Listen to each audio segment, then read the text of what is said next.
I'm Kenya Kamboya, the Namibia Media Holdings correspondent in the northeastern regions. On today's show, we'll be giving you highlights of events that unfolded in the northeastern regions over the past week.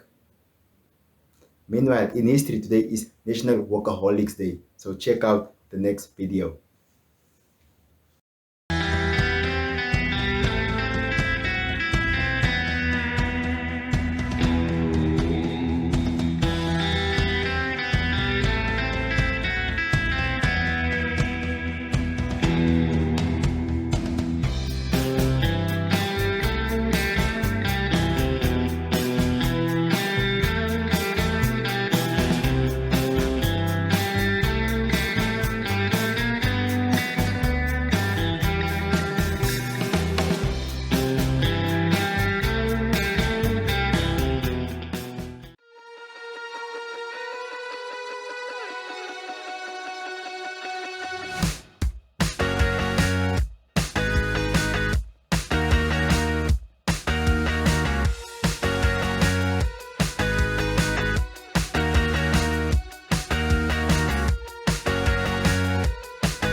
Our first story under review is about an unemployed couple from Popa village in Kavango East Region's Mokwe constituency.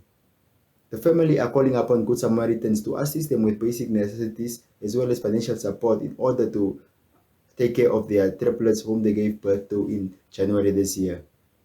One of the triplets is named after President Hage Geingob, and this is what the father Faustinus Nakare had to say.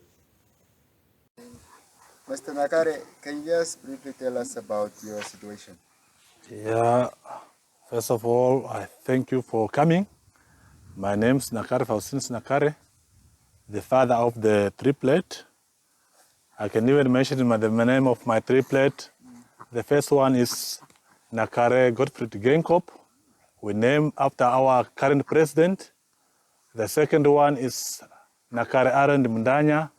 And the last one is Nakare Hendrina Kayana. So our kids was born in 5 January.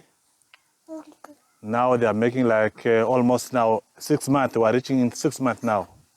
As I'm the father, I'm unemployed together with my wife. We are just dependent from one of our grand who's saving from the pensions where we are surviving with our kids. So it's a tough time that we're facing. And on top of that as well, that even the office of the Honorable Councillor, he managed to give us some nappies and some milk that will even take us just a month. After that, now we'll not even, we'll end up there unless we have to have another Samaritan who will take care of us to go ahead with our life. So I'm having grade 12 certificate. I do have a Code 10 drive license. So if somebody maybe is willing to assist me in anything, whether it's a job or anything, so I'm ready so that I can even see how I can even keep or take care of my kids and my family as well. Okay. Nothing very much, sir. Our second story under review is about Independent Patriot for Change leader Paduleni Itula, who was in Rundu at the weekend to launch his party's 2024 election campaign. At the event, Itula spoke about a number of issues affecting the people from Kavango, as well as he took a swing at the ruling party SWAPO for failing to govern the country to prosperity over the past 32 years. This is what he said. Your first investigation is, what Namibia do we want? But you cannot reach that investigation until you find out through your self-examination, what Namibia do we have now?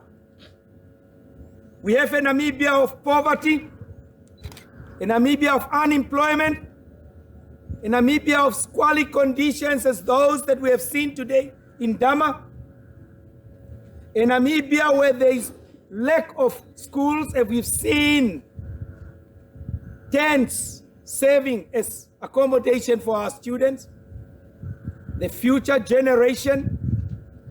In Namibia, where people have to travel away from Rundu, away from Kavango to receive medical treatment.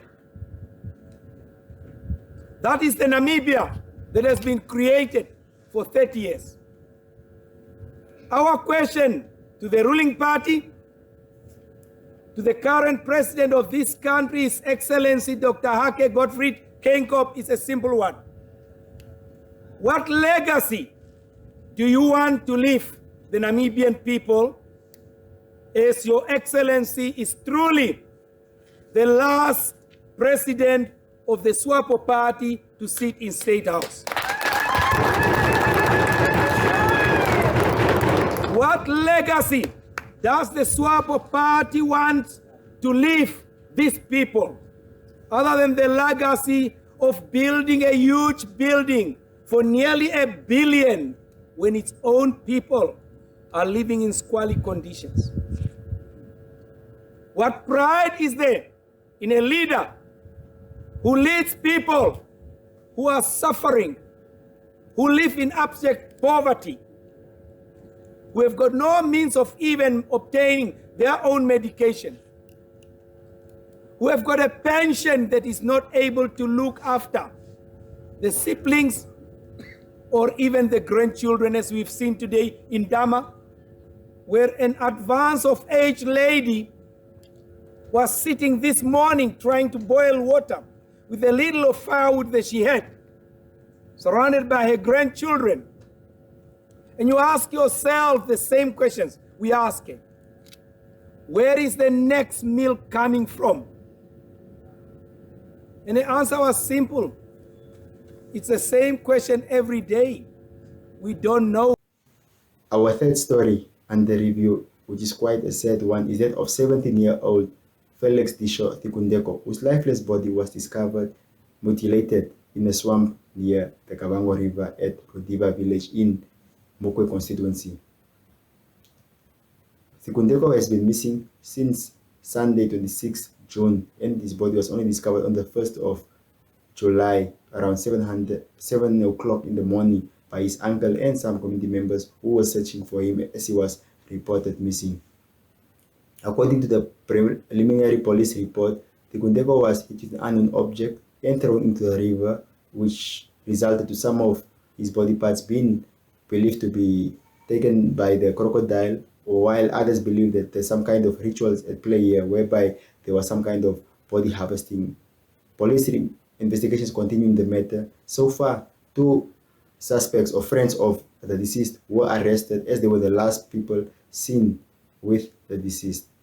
One of the deceased was found with possessions, let me say, a cap and the sandals that the deceased was wearing last.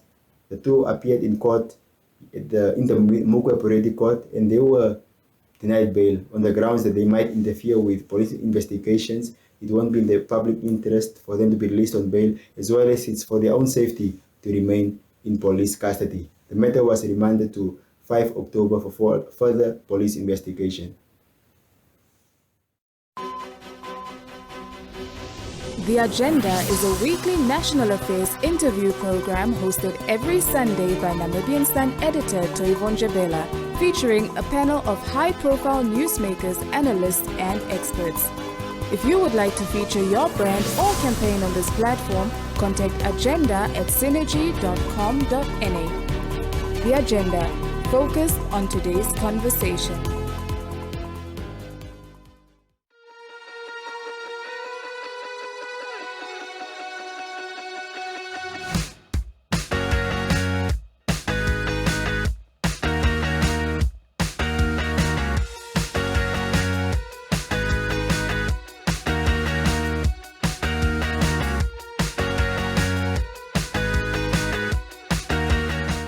Can you just tell us about mysterious death in Shadikongoro area? Okay, Shadikongoro area, when we talk about Shadikongoro area, it's a big area. So, Shadikongoro is divided into several villages.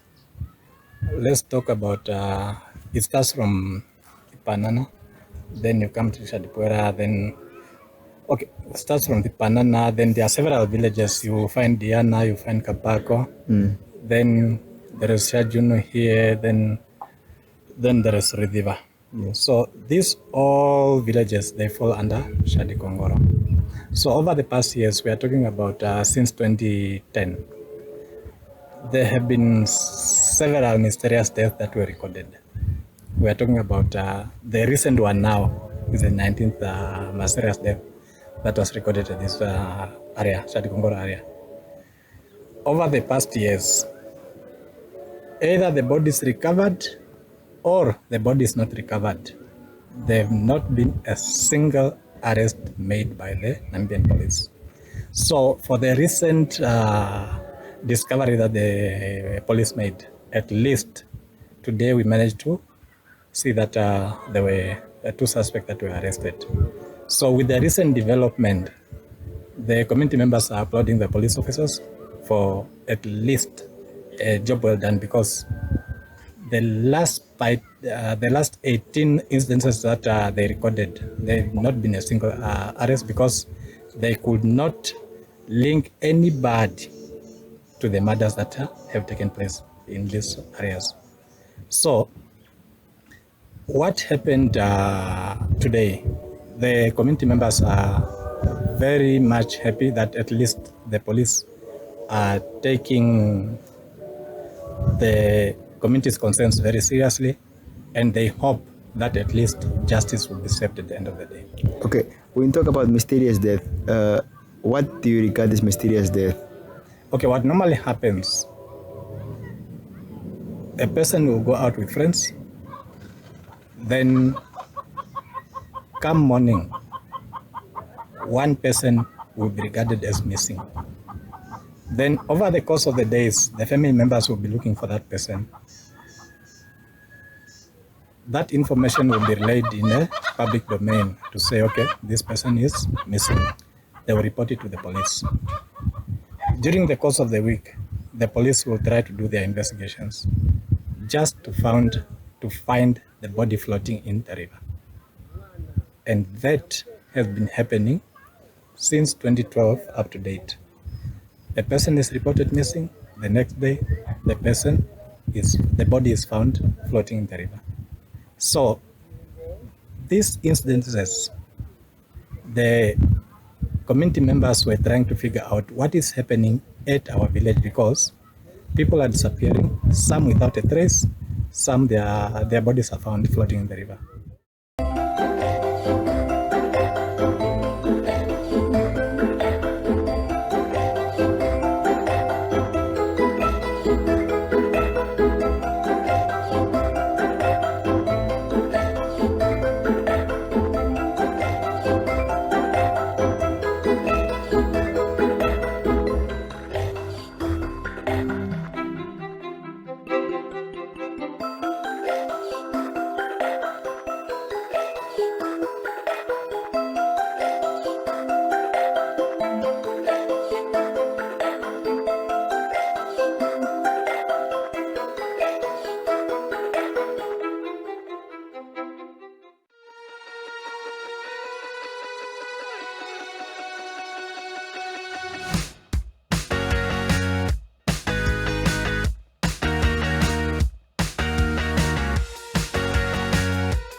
Taking a look at the weather for the northeast, plenty of sunshine is forecast for Nkurunkuru, with nighttime temps steadily decreasing until hitting a low of 4 on Sunday.